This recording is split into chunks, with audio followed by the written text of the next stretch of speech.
Volodymyr Zelensky selaku Presiden Ukraina mengaku Rusia telah membuat rakyatnya semakin sengsara karena rangkaian serangan yang dilakukan secara terus-menerus.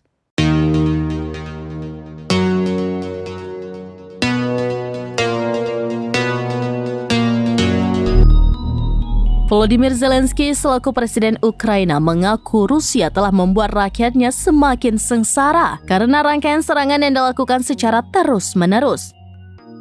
Ia mengatakan dalam sepekan, pasukan Vladimir Putin telah menjatuhkan ratusan bom luncur berpemandu yaitu KAB dan FAB series yang menghancurkan sebagian infrastruktur penting di Ukraina.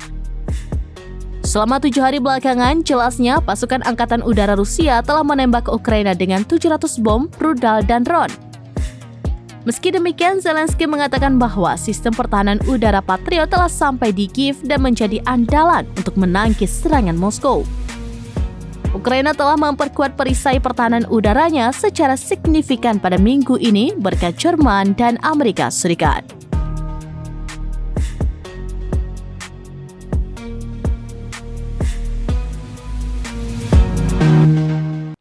Demikian informasi terkini Syedara Lun. Saksikan terus beragam informasi lainnya. Jangan lupa like dan share seluruh akun serambinews.com.